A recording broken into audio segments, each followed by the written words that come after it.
Love and greetings to you. I am Paul Friedman, founder of the Marriage Foundation. If you're here for the first time, a very special welcome to you. I ask that you subscribe. We've got getting towards 90,000 subscribers. People seem to like what we say, and that's because unlike most people who are doing these videos, my background is that of, believe it or not, I used to be a divorce mediator. I helped people get a divorce. It gave me tremendous insight. And then a couple asked me to help them save their marriage instead, because obviously, as a divorce mediator, I was a communication specialist. And we're talking about 2001. And in those days, everyone thought the only problem with a marriage going off the rails was communication. It's a part of it, but not a big part of it. But this particular video does hone in on that to a large degree. This is 10 things to never say to your spouse or your partner. And this is just for women. I'm going to do another one for men. Now, the theme of this is we want your marriage to be happy. We want you to experience love. And there's an old saying, happy wife, happy life. I'm sure you've heard that. The same is true for women. If you want to have a happier life, then what you want to do is take your marriage, this most important part of your life, and fill it with happiness and fill it with love, and that will create a harmony at a level of harmony that you've never experienced and can't experience anywhere else, because you are with your soulmate. And when I say soulmate, I am not a greeting card company. I mean that you are a soul, your husband is a soul, you've connected, and we want your marriage to be connected at that level. It makes all of the difference. So I'm going to go through the list of the 10 things to never say, and then we're going to get more into what it's all about. Now, I may do a little editorializing for each one, but not much, okay? And I thought this through, and I thought this is the best way, because I don't want you to write this list down and go, okay, well, I never said that. Sometimes I say that and I have to stop. No, there's a theme here.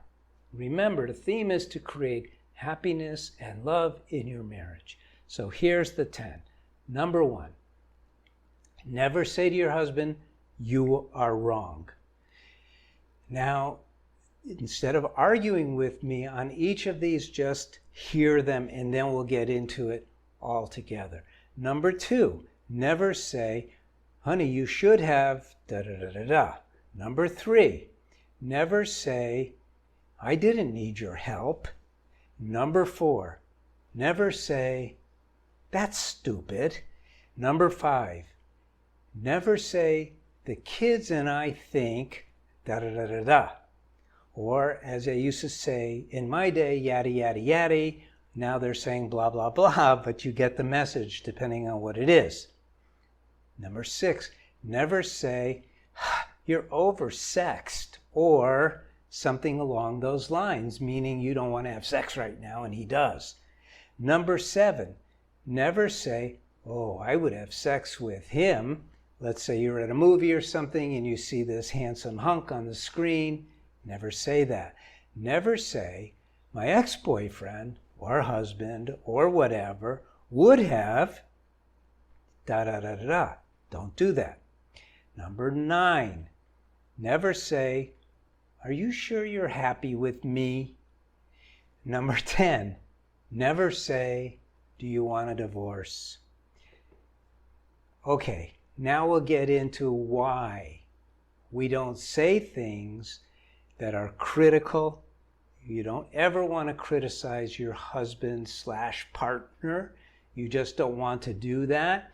There are those 3 C's, criticize, condemn, and complain. You want to eliminate those. And the reason why you want to eliminate those is because they are doing the opposite of what you're trying to achieve in your marriage. You got married for 2 essential reasons. You want to be happy, right?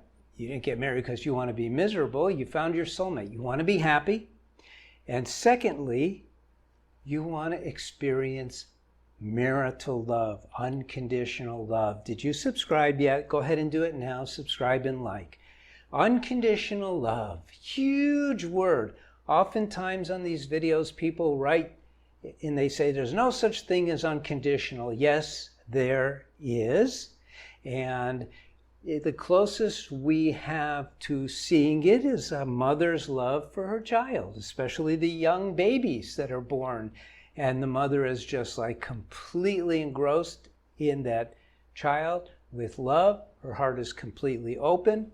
She's carried this baby, or maybe you know about this from your own experience. You've carried this baby for 9 months and you never got to say hi face to face. And now you do, and you go, oh my God, I love you so much. And I'm just meeting you, but you're not, because love transcends all of that. So you got married for happiness. You got married for love. So you do not want to put anything, let's call this marriage your vessel. I call it the sacred space of marriage. And in this sacred space of marriage, which we could think of as a container, a vessel, what you put in is what you live in. So if you put in nothing but sweet, compassionate, understanding, loving, and all of those qualities of the heart, you will live in those qualities of a heart. I'm going to go further. You should live to learn how to be those qualities of the heart by learning how to love unconditionally. But if you put something into that vessel that is dirty or toxic, what happens? It changes everything. And it's not like you go, oh, this is wonderful, except for it taints your marriage. You want your marriage to remain pure. If it's not pure now, chances are it's not. Now is the time to start working towards that. Get one of my books. If your marriage is starting to slip off the rails entirely, get the course for women. You probably don't need that, but if you do, that's what you get. And what you do is you don't just go for a ride at a theme park called marriage.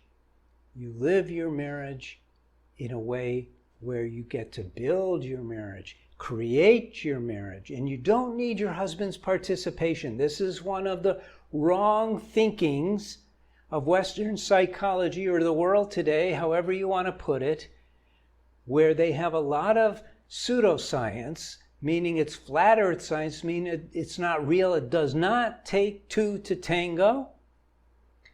And especially in your marriage, it takes one to turn your marriage into heaven on earth. That's what we want for you. So I'm Paul Friedman. I founded the Marriage Foundation. More importantly, I discovered a science of marriage that can show you the way to have a real marriage. And a real marriage is just filled with happiness, filled with love.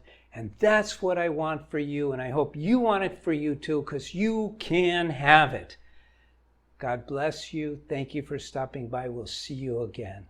Take care.